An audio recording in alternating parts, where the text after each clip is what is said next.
Hello, welcome to Dissident Canada. My name's Tyler. This is a topic that is basically if I'm not talking about the banks, it's in almost every episode that I do. Mostly coming from the side of trying to express my anger without going overboard at some of the conservative pundits who, just reflexively.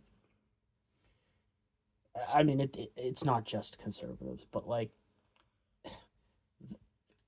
we all expect the left to react reflexively with ideological panic, but when the right does it and they're the ones calling out everybody else, it's just so annoying. You know, such as in last week, this week, whatever timeline and whenever day it came out, the video I talked about the pipeline deal that is not legally binding that Carney and Smith said, that I said, hey, there's going to be a pipeline announcement, and I've been saying it since Carney got elected. And people were saying, no, that will never happen. There'll never be even an announcement. You're absolutely wrong. Because Carney's some green ideological. Again, they were misunderstanding who Carney is. He's a central banker that comes from an investment banker background. He's got pragmatism in him. Like it's hard to accurately describe how pragmatic a central banker can be. Like if you've been listening to Jerome Powell over the last, I don't know, year at this point, okay?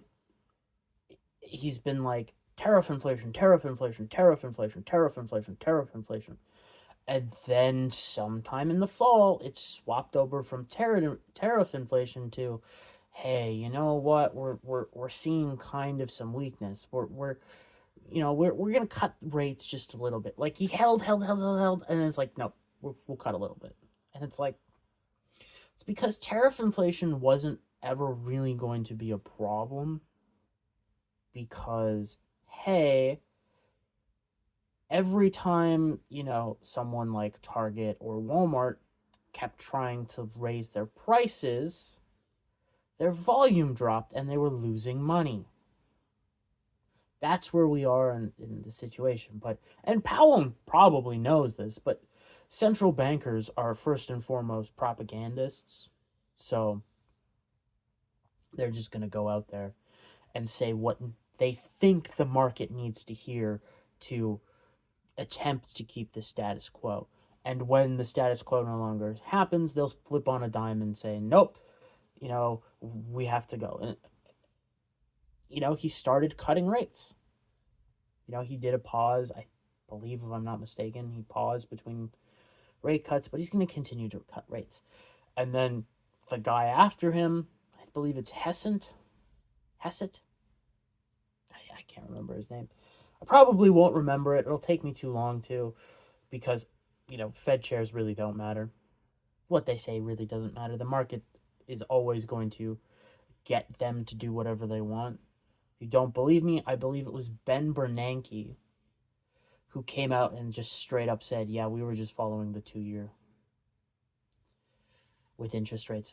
We were lagging like 3 months behind, but that's what we were doing. Like when Fed Chair Bernanke comes out and says it and wins like a Nobel Prize for it too in economics.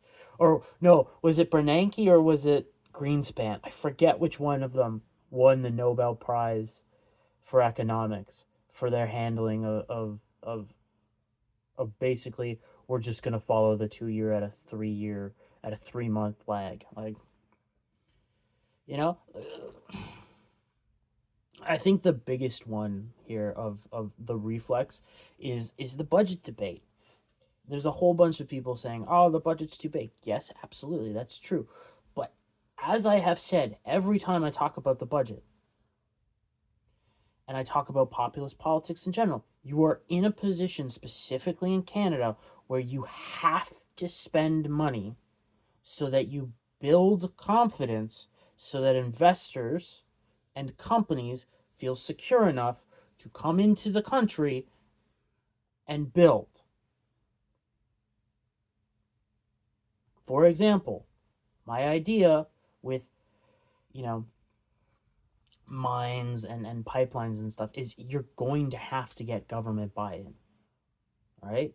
For at least a decade, right? You can start rolling the amount that you're going to say subsidize the building of these pipelines off. Now, obviously, you keep it as a loan, not as a guarantee thing. You give everybody enough comfortability that it's going to get built, but you expect to get paid. Like for something that's so critical infrastructure, such as a pipeline, I don't know why the government wouldn't just take a 10% stake in it and get 10% royalties on everything that flows through it.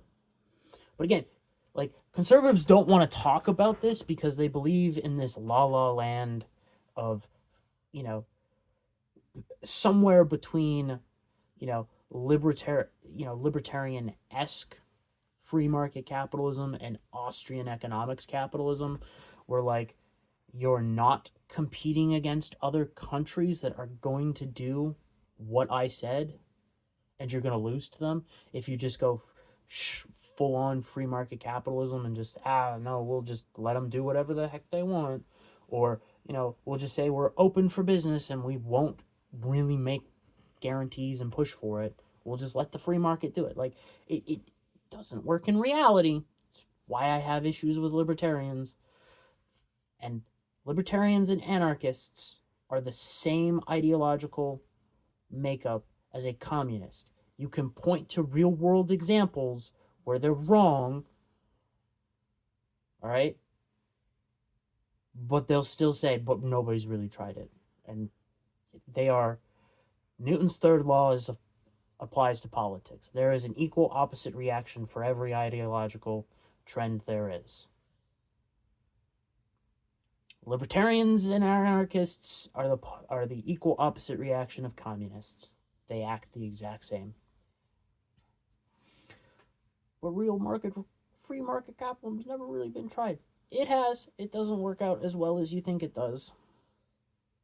But anyways, my point is, like, there are good things or good ideas in Carney's budget. One of them is infrastructure spending. Now, it's a stimulus package by another name. I'll be real with you.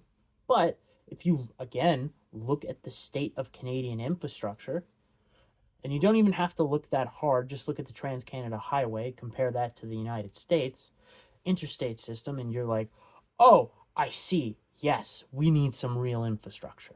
Like, don't get me wrong, the United States interstate highway system is not as good as it once was, but it's a billion times better than the Trans-Canada Highway that is a glorified 2-lane road at some points, or for the majority of it, okay? I haven't traveled the entirety of that highway, but I've been on a long enough stretch of it, the part from, like, northern Ontario to, like, most of the way to BC. It's a long enough stretch to understand it's a shit highway. And if you really want to, as Carney is saying, Canada be its best customer, you need to revise that thing. And while I'm on that topic, okay? Distancing ourselves economically from America and, again, building Canada as its own best customer is a good idea. I have a massive disagreement with how Carney's going about this because we are months into this, almost a year solid, and nothing's been really done when he could have used Section 33 and the House to start ramming stuff through, but he refused to. So, like, again, trying to make Canada its own best customer is great because just look at Russia. Russia's domestically energy independent. It's self-sufficient when it comes to food. It has enough of a manufacturing base, all right, that it's able to withstand much better than every other country on earth Eurodollar cycles, it's and credit cycles in general, okay? It does a much better job at that. Now, are there consequences to that, especially because Russia is more or less pushed to the sidelines in the financial system? They get around that. Don't get me wrong. Like, those sanctions are a joke, but it increased the cost of business and grift, and Russia's got a whole bunch of problems that same as Canada with when it comes to grift. But if you wanted to go in that general direction of being more self-sufficient, okay, that's fine. That's a great thing. Carney immediately saying, hey, we should do this is not a red flag for me. The red flag is that Carney is a grifter, a central banker, and can't be trusted.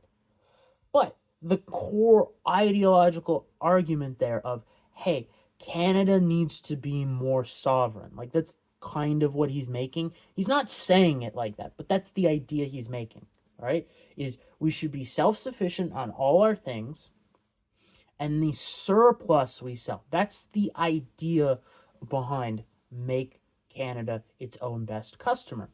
Again, there's nothing wrong with that. I have seen conservatives actively disagreeing with that just because the current economic model that Canada has is that the vast majority of trade is with the United States. Like, if you are discounting the amount of GDP that is generated by the government, it's approximately half of our economy is trade with the United States. And, like, there's nothing wrong with relying on a good trading partner. The problem becomes is we're over reliant on them, and we should make ways to distance that to a certain degree. I'm not saying screw Trump, screw America. If I was American, I would vote for Trump. I'm not against the 51st state idea. I just live in reality where the Senate's never going to pass that idea. Never going to pass that. So, in reality here, why are we not making the Canadian economy more self-sufficient? Like, that's the problem with the Conservatives. They could have won on the orange man bad argument by saying, hey, hold up. We are, in fact, over-reliant on the United States. We should, in fact, build a more robust domestic economy. Why? Because it benefits Canadians. It will make Canada more sovereign. We will be more resilient. We will be able to do more as a nation than we would otherwise. Like, that's what their argument should have been, instead of, no, orange man bad. I'm going to say the exact same things that Carney said, but I'm going to say it in a conservative way. Like, if you go listen to Carney speak during that election and Pierre speak during that election, the core messages are basically the same. They are saying basically the same thing. They're coming at it from different ideological angles. And both are grifting as hell.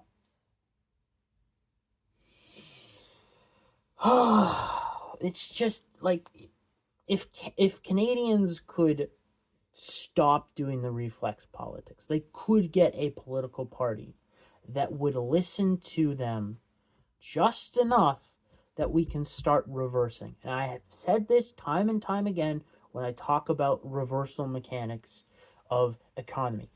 You have to think of it very similar to catch-up mechanics in, say, something like a video game.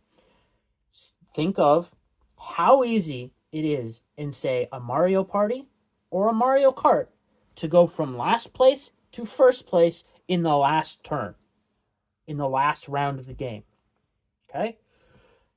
That's how it is with the economy, because it compounds, and it compounds fast once you start doing the right things. Because money starts flowing correctly. Once that starts happening, things happen at an accelerated rate. You can see this very much from the 1950s to just before the 1970s. Money was flowing throughout the world. But specifically, just look at it in the context of the West. The West basically went from slightly under-advanced agrarian farmer pseudo-feudalistic democracies that are, were still empires and kingdoms and such. And they went to full-on, like, reined-in capitalist societies. Let's put it that way.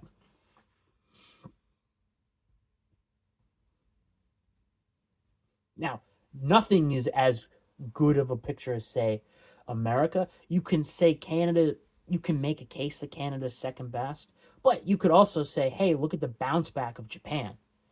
Japan was a feudalist country, got bombed to smithereens, not just by 2 nuclear weapons, but massive firebombing campaigns that I would say are war crimes.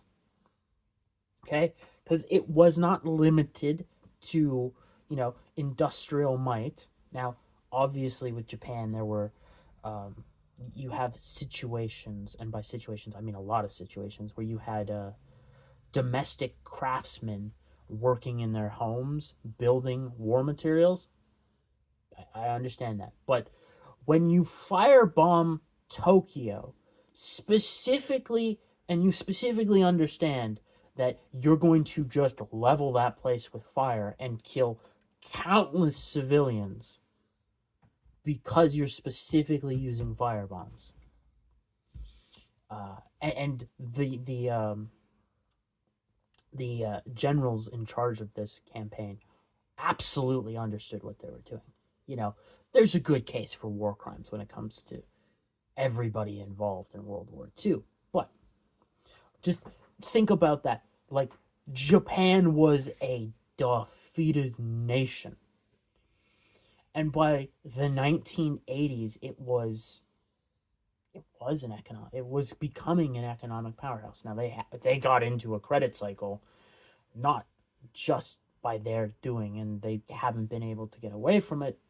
Half of it is, I would say slightly less than half of it is domestic policy, because nobody understands that global financial markets are in fact global, and economies are no longer, for the most part, there are certain economies that are, but for the most part, they are, again, a global issue, and they are tied into global finance.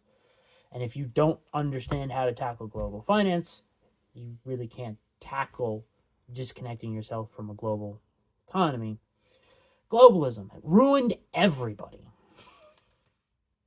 But no, instead of talking about, ways in which we can get support from, say, a certain percentage of the left, those who don't want to vote, we are stuck rage baiting each other about ideological differences that really are insignificant compared to fuck those globalist bastards. Let's make our lives better. That's it for me today. I will see you next week, where I will have preloaded a week's worth of videos, because yet again, I am in fact having my wisdom teeth extracted, and I'm crazy insane and don't like to take time off. When I commit to something, I very much like to commit to it. So, have fun with pre-recorded videos. Until next, I really start communicating with you people. Have a good day. Have a good week. See you in those future me videos that I will be recording over the next few days.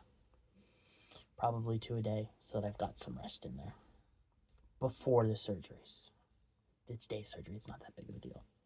But I don't know how everything's going to shake out pain-wise, and I really think it's dumb to record a video while high on painkillers. It could be funny, but I think it's a dumb idea. And I'm not like a boomer. I understand that the internet, no matter what I do, is forever. Until then, have a good day.